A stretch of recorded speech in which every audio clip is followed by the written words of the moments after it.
5 نشونه که زن فقط سکس میخواد. هنگامی که یک زن شما رو از نظر جنسی میخواد، معمولاً علائم خاصی رو برای نشون دادن اون به شما نشون میده. با این حال هر زن متفاوت هستش.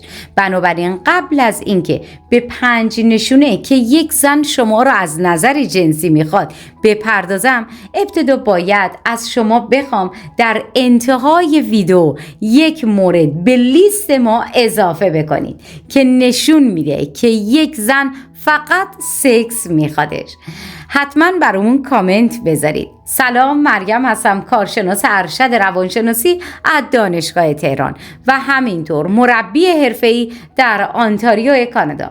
من ویدیوهایی رو میسازم که به شما کمک میکنه بهترین رابطه جنسی و عاطفی رو داشته باشید. ممنونم از پیام‌های زیباتون. اگر دوست جدیدمون هستید صبر نکنید، لطفاً سابسکرایب کنید، زنگوله کنارش رو هم بزنید تا از ویدیوهای من با خبر بشید. عزیزای من، لایک و پیام زیبا هم برام بذارید. بریم برای ادامه ویدیو. همتون رو دوست دارم.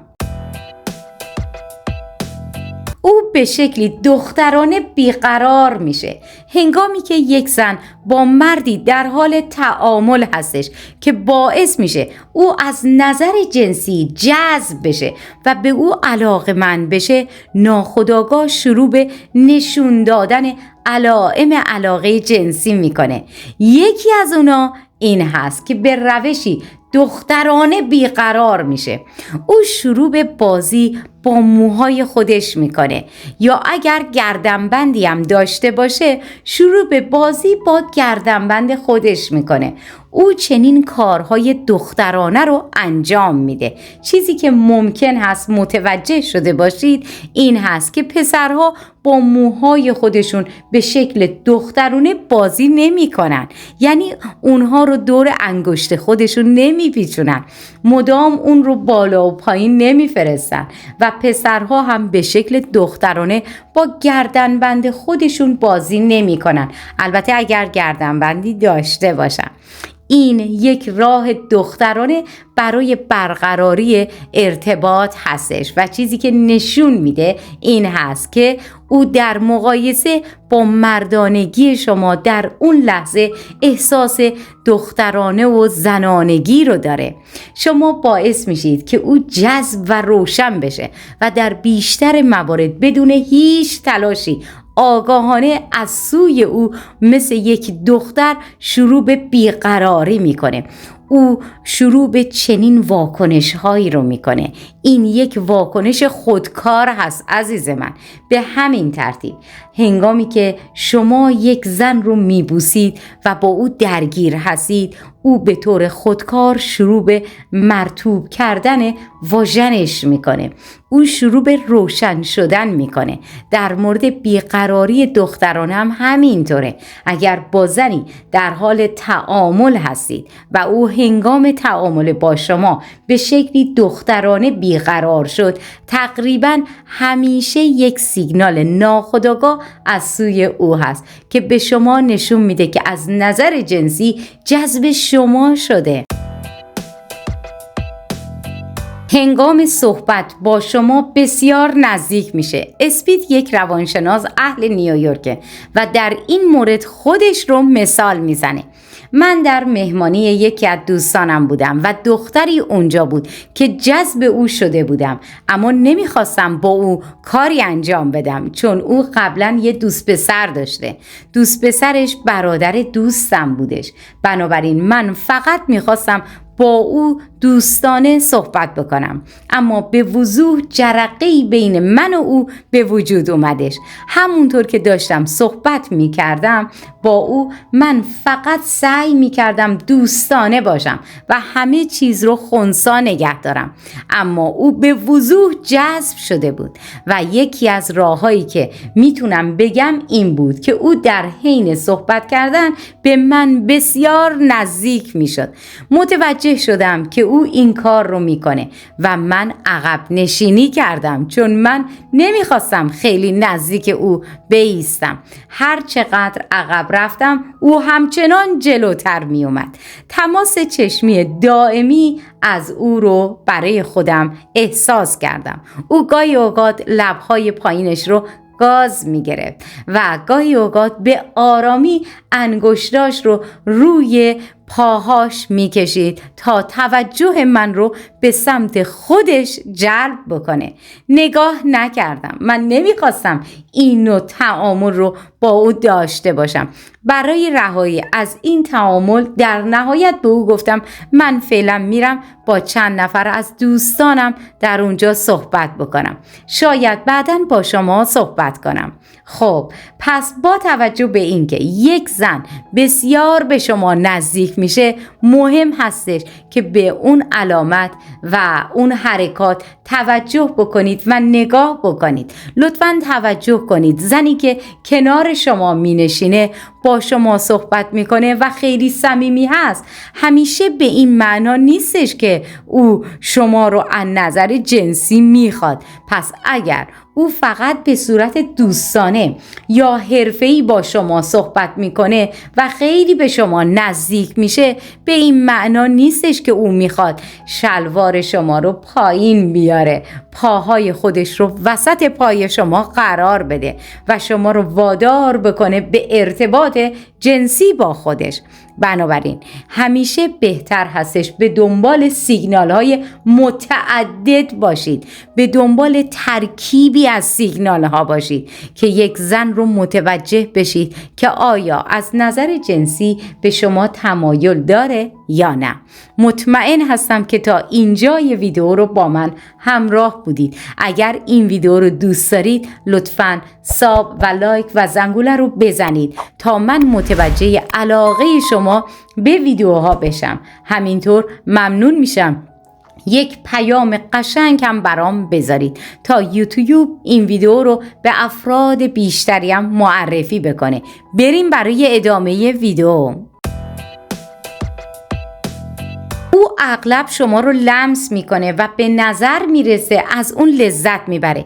اگر زنی توسط یک مرد خاموش بشه، او به طور کامل از دست دادن به شما اجتناب میکنه. اگر زنی مردی رو به عنوان یک دوست ببینه، ممکن هست او رو لمس بکنه، اما این کار فقط به صورت دوستانه، مثل ضربه زدن به شونه، ضربه زدن به پا میتونه باشه و هیچ گونه نشونه جنسی یا هیجان جنسی به وجود نمیاره. پس این فقط یک دست زدن دوستانه روی شونه یا یک دست زدن دوستانه روی پا یا حتی یک آغوش دوستانه میتونه باشه، اما جنسی نمیتونه باشه. از طرف دیگه اگر زنی از نظر جنسی توسط شما جذب و تحریک بشه، در بسیاری از موارد وقتی شما رو لمس میکنه به نظر میرسه که از اون لذت میبره. او شما رو لمس میکنه و بازوی شما رو کمی فشار میده و یا پاهای شما رو لمس میکنه و کمی فشار میده و لبخند میزنه. به نظر میرسه از این واقعیت که او هیجان زده است شما هم متوجه بشید. اگر چهره به چهره صحبت میکنید، جوک میگید و او شروع به خندیدن میکنه، ممکن هست با لمس شما علاقه جنسی خودش رو هم نشون بده. تمام اینا میتونه نشونه باشه. ممکن هست کمی او رو نوازش بکنید یا اگر کنارش نشستید ممکن هست دستش رو روی سینت بذاره و یک بار دیگه کمی نوازش بکنه.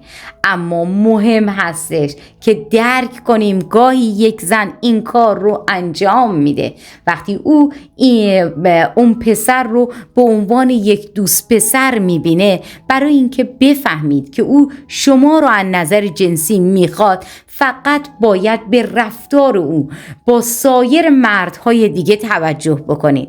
با این حال اگر او پسرهای دیگر رو هم لمس نمیکنه اما این کار رو فقط با شما انجام میده، پس ناخودآگاه و گاهی آگاهانه سعی میکنه به شما بگه که از نظر جنسی به شما علاقه‌مند هستش.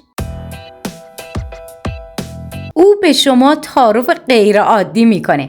برخی از زنان نمیخوان نشونه های آشکاری از علاقه جنسی رو نشون بدن، چون میخوان زنانه به نظر برسن و خجالتی هستن و نگران هستن که اگر به شما علاقه نشون بدن طرد میشن. در نتیجه برخی از زنان در نهایت با شما به تعارف مشغول میشن و سعی میکنن به شما نشون بدن که واقعا شما رو دوست دارن. بنابراین شما اعتماد به نفس دارید که حرکتی انجام بدید و او رو ببوسید و سپس وارد رابطه جنسی و رابطه با او بشید.